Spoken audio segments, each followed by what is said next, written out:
Hi, everyone. Thanks for joining me. It's Darren Coleman, Senior Vice President and Portfolio Manager with Raymond James in Toronto. And today I'm delighted to be joined again by my good friend, Elena Hanson at Hanson Cross-Border Tax. Elena, thanks for joining me today. Thank you, Darren, for having me. Always a pleasure. Great to see you. You and I have done a bunch of these videos. We've done podcasts together and other things because both of us are unicorns. We do cross-border investments and wealth management. You're one of Canada's and North America's leading cross-border tax professionals. That's correct. We do advisory and compliance for taxpayers who face multi-jurisdictional tax issues. And I'm delighted to have you because I know I'm usually lined up behind CBC or someone else to get you. So thank you for taking some time today. So, yeah, you got me today. I got you today. Well, I think the timing's perfect because we've had the first presidential debate in the U.S., which was a lot of fun for everybody to watch. We got so many policy things out of that. And then we saw the kind of mutual different town halls that were scheduled at the same time. I think for most voters, so you and I deal a lot with Americans in Canada and Canadians with U.S. Assets or family. And there's been a remarkable lack of actual policy. And every time a politician says something, there needs to be a whole team of fact checkers.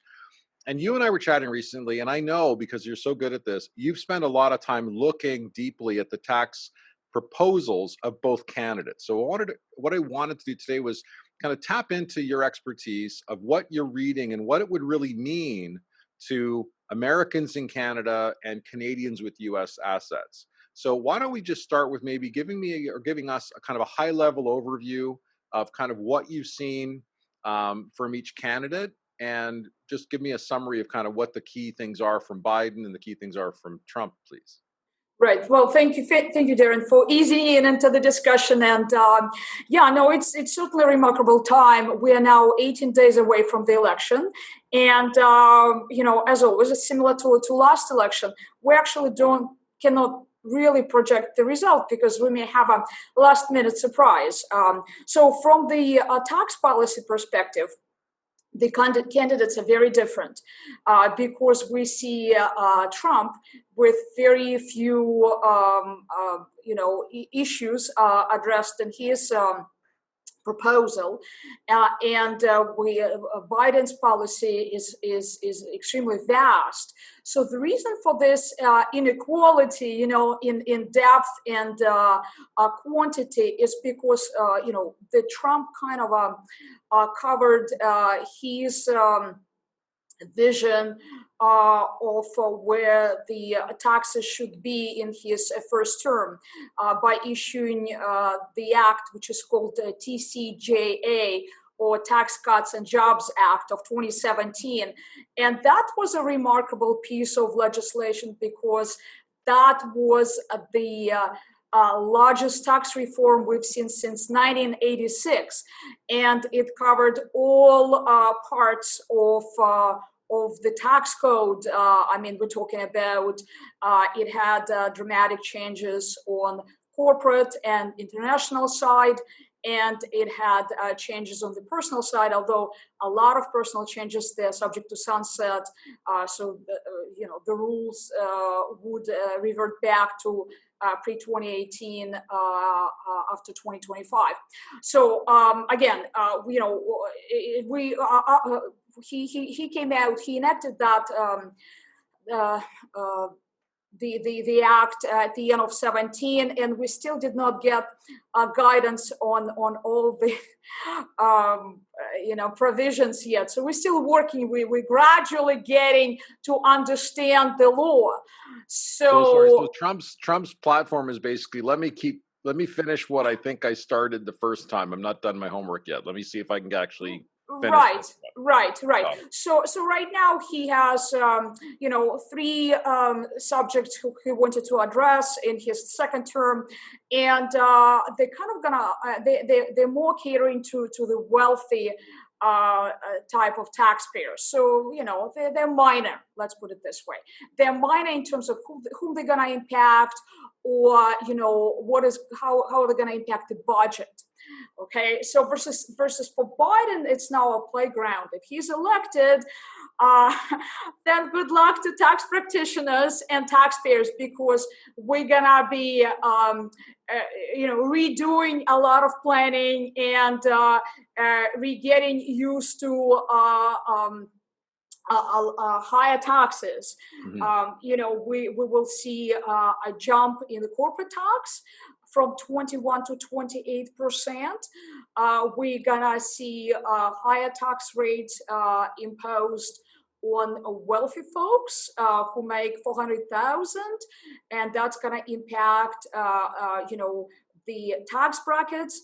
That's gonna impact the Social Security tax that will be imposed on them, and also that will impact capital gains taxes if their income is in excess of $1 million.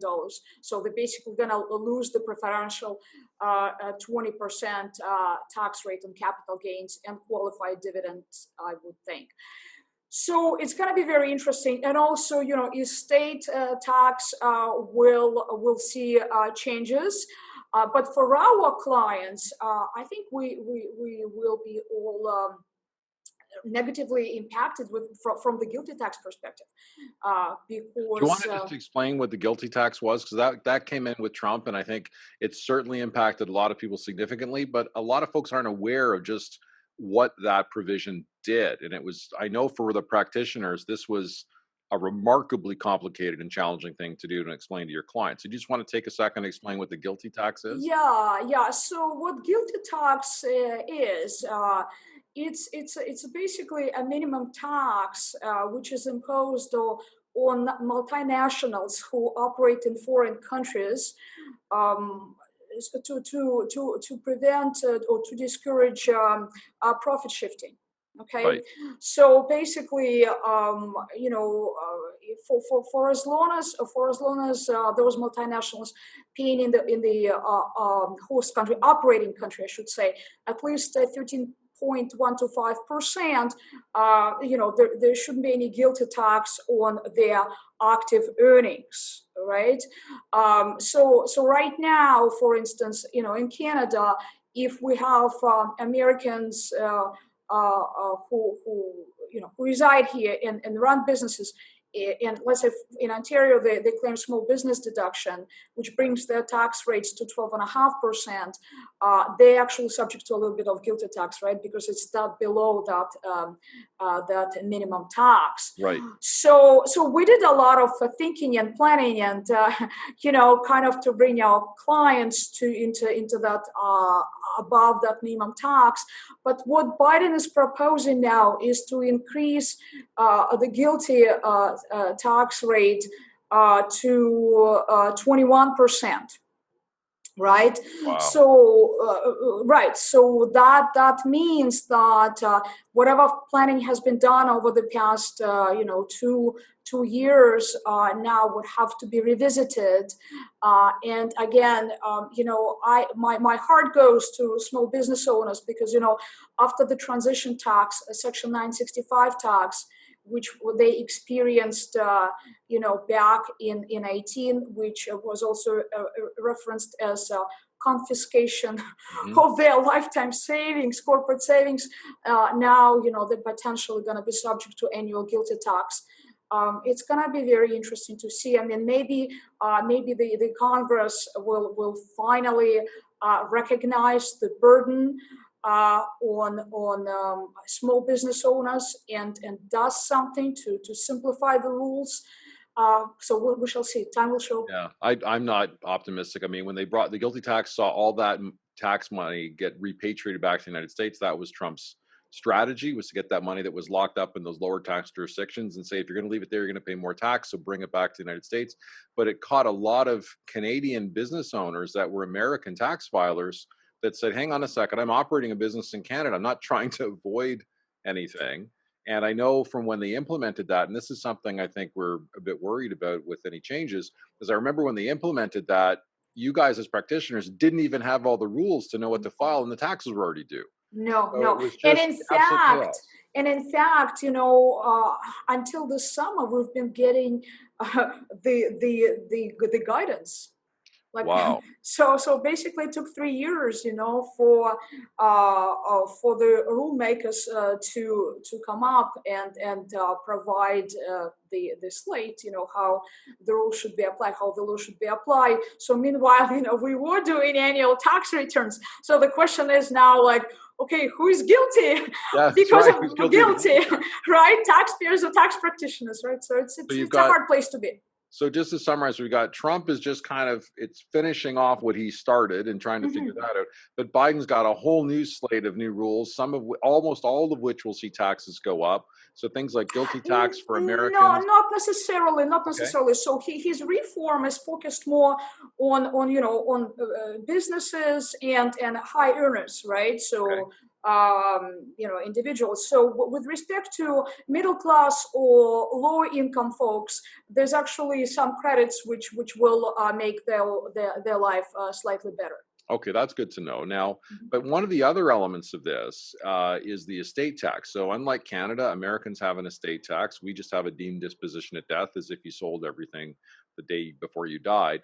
But this wealth tax that exists in the U.S. has, at the moment, some pretty high exemptions. So, unless you have an estate of 11 million plus, you are affected by this. But that could see some significant changes going forward if Biden wins, right? Correct, correct. And this is certainly a measure which we and our clients are very concerned about, because a lot of our clients, including the clients of this office, going to be impacted.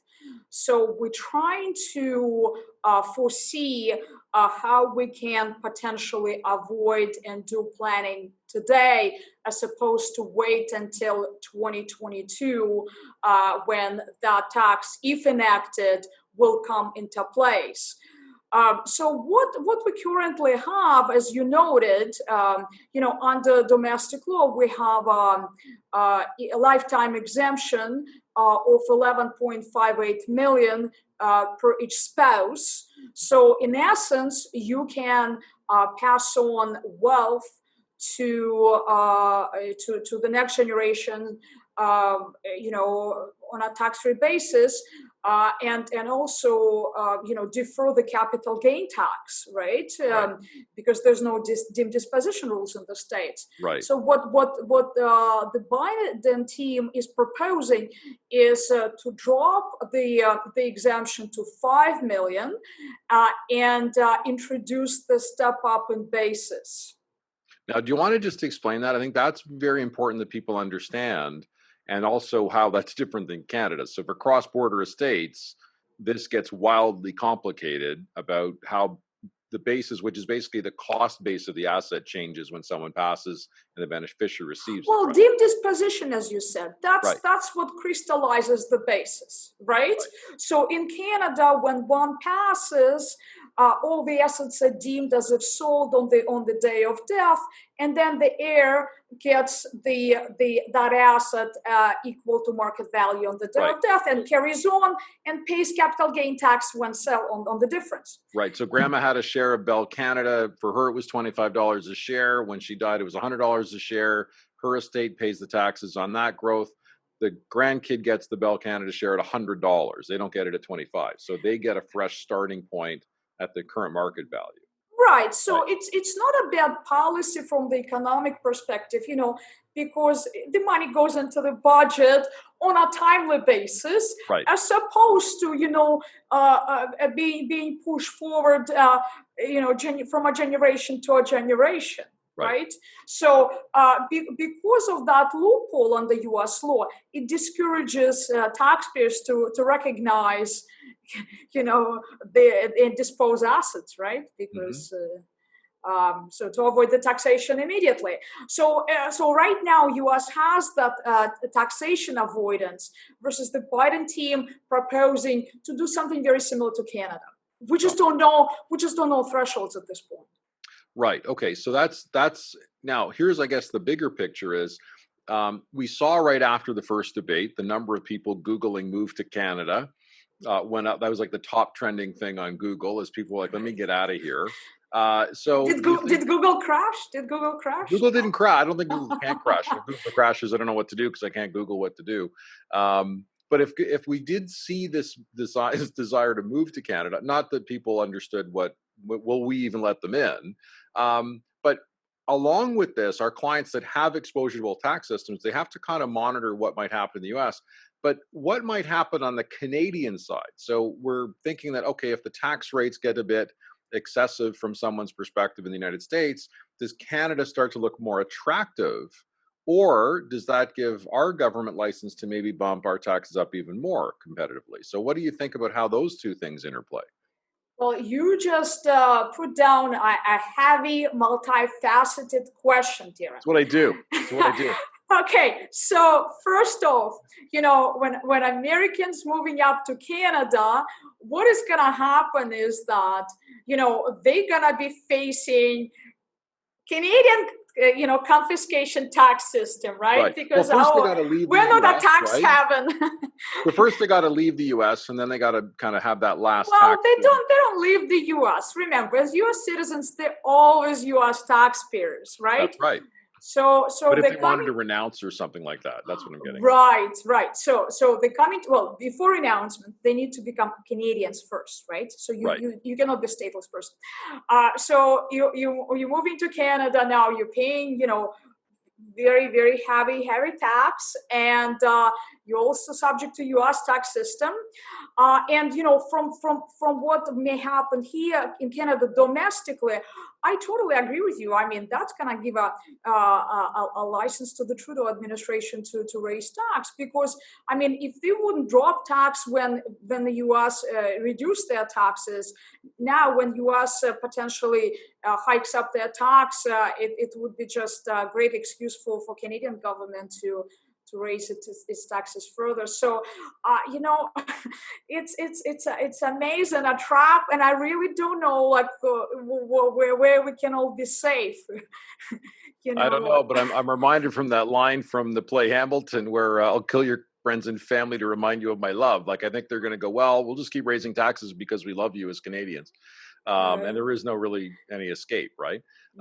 Which is challenging. So. I think part of the rhetoric that I hear from the politicians is they act like raising corporate tax rates is okay because corporations have all this money, and they forget that the basic principles of taxation is that there's only one taxpayer, and corporations don't pay tax. They just pass along their tax bill through either higher product prices or fewer employees or something like that. So there's no free lunch here anywhere. It all has to come out of somebody's pocket. It's very interesting, actually. I was reading in one of the analysis, and I don't remember whether it's a tax institute or whoever did the study, but they're saying that when the corporate taxes go up, 3/4 of the tax cost is actually burdened on the business owner. Right. And 1/4 is spread amongst employees. Sure. Yeah, there's no free lunch. And I find that it's like people forgot. These are basic fundamental things that in like chapter 1 and 2 of any economics textbook, and it doesn't look like politicians read them, and maybe most voters don't either. But there is no other, corporations don't pay tax. They pass that cost along in some way, in some fashion. So, the more governments want to take it in to pay the bills, it's got to come from somewhere. So I'm going to kind of wrap it up because we had 15 minutes of this, and we could go on for hours, of course. I don't know if our viewers could pay attention, but I think the key message is that both candidates, Trump, it sounds like it's an extension of whatever he was already doing. Figure that out. Biden's got a much longer list of things that he's anticipating doing. But I think the key thing is that if Biden comes in, tax rates will go higher, but in both cases, complexity is going to jump for the taxpayer to try to figure this out, right? Not necessarily because the Trump proposal is so minor. I mean, the complexity just remains because of his 2017 reform. What that just did, right? And again, remember, some of those provisions are actually subject to sunset, and some of the provisions are subject to scale down. So every year we see a reduction or we see increases. So as far as we're concerned, like we're just begging for mercy, from you guys and from our clients, because we're really trying to keep everyone safe and trying to learn as far as we can. But it's there's a lot of risk. I will not be kidding you. Like it's just there's no such thing as a tax reform simplification of the code, like none of that. But with Biden again, it just takes it to absolutely next level of complexity because it's not like you can yank one section of the tax code and replace it with the next one. It's also intertwined. They're all tangled up. So, and the thing, well, I guess, we'll know in maybe 3 weeks, but maybe longer, depending on how all the mail-in ballots go. This could go on for some time. But I think the key thing is for our clients and yours, they're going to need us even more after the end of November to try to figure out, what does this mean? How does this apply to me and my family and my asset base? And what changes? Because you made a good point that some of these things, if Biden wins, for example, the clients may need to get some accelerated planning before 2022. So we're really going to have to go through this carefully with people, aren't we? That's absolutely true. Okay. Well, no Christmas for us again. Oh, well, sorry. Well, it's not like we were going anywhere. Yeah, true. We're going to stay home. Well, Elena, thank you. I'm so glad we have you in our contact database to connect clients with if they have their issues, because we know you guys can solve them. As complicated as they are, at least we know we've got some great people that can begin to figure it out with us. So thank you for that. Thank you, Darren. And I'm going to thank all of you for watching. We have more coming up. We've got another election special that we're planning with Ed Mills, who's the Raymond James analyst in Washington. We actually have a guy in the White House. So we're going to do an interview with him in a couple of weeks to kind of get us a boots on the ground perspective. So that'll be fun to have him. And as this unfolds, we'll keep trying to figure it out with everybody. So Elena, I know you and I will talk again on this subject. So thanks very much for your time today. Thank you for having me. Take care. Okay, bye-bye. Bye-bye.